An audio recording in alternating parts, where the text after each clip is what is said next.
Good morning friend, Kumar cooking and daily blog চ্যানেলে তোমাদেরকে স্বাগত জানিয়ে আমি আজকের ব্লগটা সকাল সকাল শুরু করছি। আর আজকে প্রায় 7-8 দিন বাদে রোদ উঠেছে, তাই আজকে প্রচণ্ড কাজ। আজকে কিছু কিছু মুহূর্ত তোমাদের সঙ্গে শেয়ার করব। তাহলে চলো শুরু করা যাক আজকের ব্লগটা। আর এদিকে দেখো, চিংড়ি মাছ নিয়ে এসছে বাজার থেকে আনেনি, মানে আমাদের আড়ত থেকেই এনেছে। আর চিংড়ি মাছগুলো দিয়ে আমি চাল কুমড়ো ঘন্ট করবো। সবগুলো দিব না, কিছু দিব আর কিছু রেখে দেব। মাছগুলো আমার সুন্দরভাবে কাটা এবং ধোয়া হয়ে গেছে। এবার আমি চাল কুমড়োটা কেটে নেব। এই যে চাল কুমড়োটা, আমি সবটা চাল কুমড়ো কিন্তু রান্না করবো না, এতটা আমার লাগবে না, অর্ধেকটা রান্না করব। তাহলে চাল কুমড়োটা কেটে নিই। চাল কুমড়োটা কেটে নিয়েছি।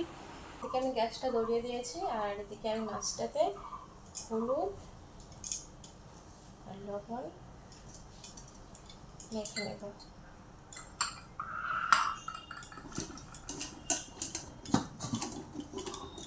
মাছটাতে হলুদ আর লবণ মাখা হয়ে গেছে।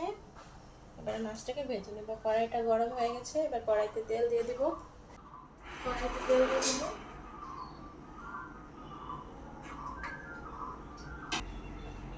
তেলটা গরম হয়ে গেছে, মাছটা ভেজে নেব।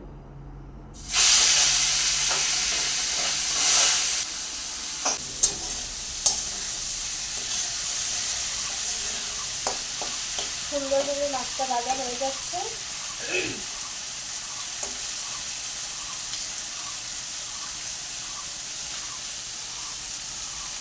চিংড়ি মাছটা বেশি কিন্তু ভাজতে হয় না, আর যত বেশি ভাজবে মাছটা যাবে শক্ত হয়ে যাবে। তাই যত পারে মানে কম ভাজবে, তাহলে কিন্তু মাছটা একটু নরম নরম থেকে খেতে ভালো লাগবে। আমি আর মাছটাকে ভাজবো না, এবার আমি মাছটাকে নামিয়ে নেব। যত কম ভাজবে মাছটা খেতে টেস্ট কিন্তু তত বেশি হবে, নরম থাকবে মাছটাকে। আমি তাই আর বেশি ভাজিনি, নামিয়ে নিলাম।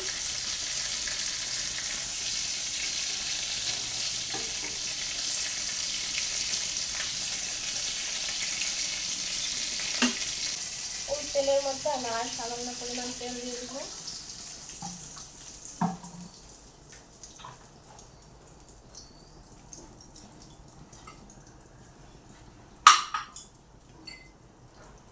ওই তেলে আমি সামান্য পরিমাণ তেল দিয়ে দিয়েছি। এবার আমি দিয়ে দিব জিরা, আর দিয়ে দিব ছোট্ট তেজপাতা, আর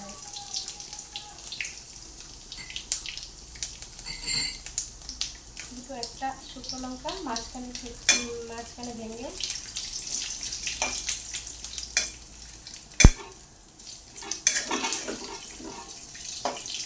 একটু ভাজা হয়ে গেছে, এবার আমি পেঁয়াজ কুচিগুলো দিয়ে দেব।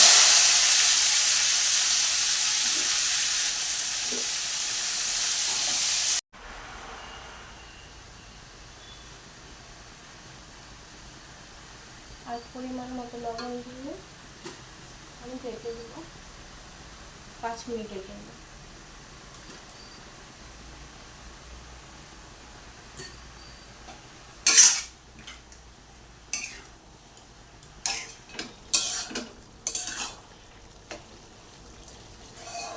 চাল কুমড়োতে জল উঠবে কুমড়ো থেকে, তাই একটু সময় লাগবে। আমার গাছে কত সুন্দর ফুল ফুটেছে দেখো। এটাকে কি ফুল বলে আমি জানি না ঠিক নাম। আর এই যে দেখো, এখানে গোলাপ ফুল, এই যে দেখো লাল গোলাপ, অনেকগুলো ফুটেছিল, ঝরে গেছে, এটা ভালো আছে। এখানে একটা করি,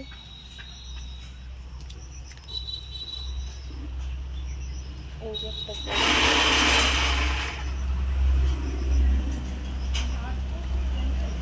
আর এই যে দেখো আমার ডাটা গাছ, দেখেছো?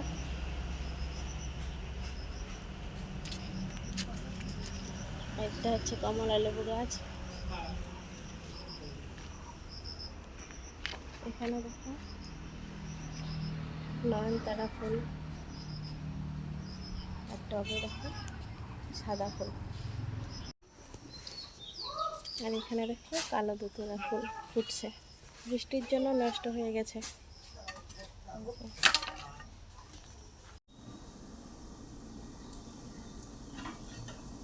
আরো অনেক ফুল আছে, পরে তোমাদেরকে দেখাবো।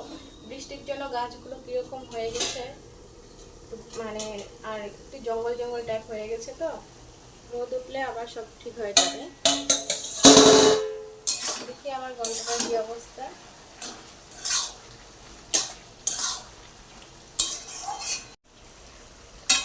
এরপরে আমি তোমাদের ওই ডাটা রান্না করে একটা রেসিপি দেখাবো, ঠিক আছে? তোমরা যদি দেখতে চাও তাহলে আমাকে কমেন্ট করে বলো। কুমড়াটা প্রায় সিদ্ধ হয়ে গেছে, এবার আমি মাছগুলো দিয়ে আবার ঢেকে দিব।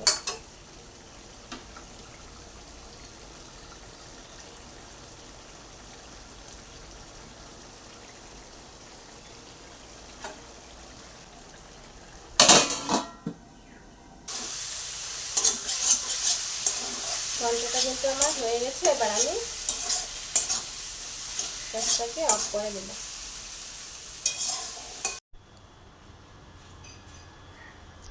ফাইনালি আমার রান্না কমপ্লিট, চিংড়ি মাছ দিয়ে চাল কুমড়োর ঘন্ট।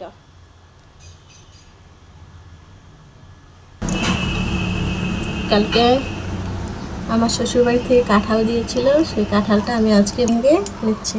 কালকে ভাঙা হয়েছিল, আজকে সম্পূর্ণটা ভেঙে রেখে দেব, যখন খাবে খাবে। এই যে দেখো এতটুকু হয়েছে, কাঁঠালটা বেশি ভালো না।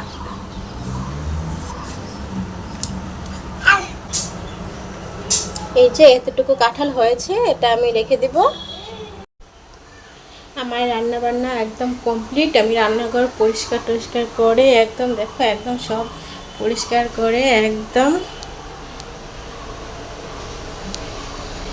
দেখো একদম সব পরিষ্কার করে এবার ঘরে চলে এসছি। এবার আমি ফ্রিজটাকে একটু পরিষ্কার করে নেবো। দেখো কদিন থেকে বৃষ্টি হওয়াতে লাইন খুব আপ ডাউন করতেছিল কারেন্টটা, তাই আমি ফ্রিজটাকে অফ করে রেখেছিলাম। এর জন্য দেখো ফ্রিজটা সব বের করে রেখেছি। ফ্রিজটার অবস্থা একটু নোংরা হয়ে গেছে, এটাকে আমি ভালো করে পরিষ্কার করে নেব। একটু ঠান্ডা খেয়ে নেই।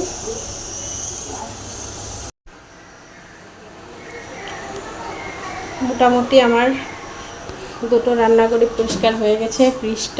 ফ্রিজটাও দেখো পরিষ্কার করে ফেলেছি, একদম লাইনও দিয়ে দিয়েছি ফ্রিজে। তাহলে আজকের ভিডিওটা এখানেই এন্ড করছি। টাটা।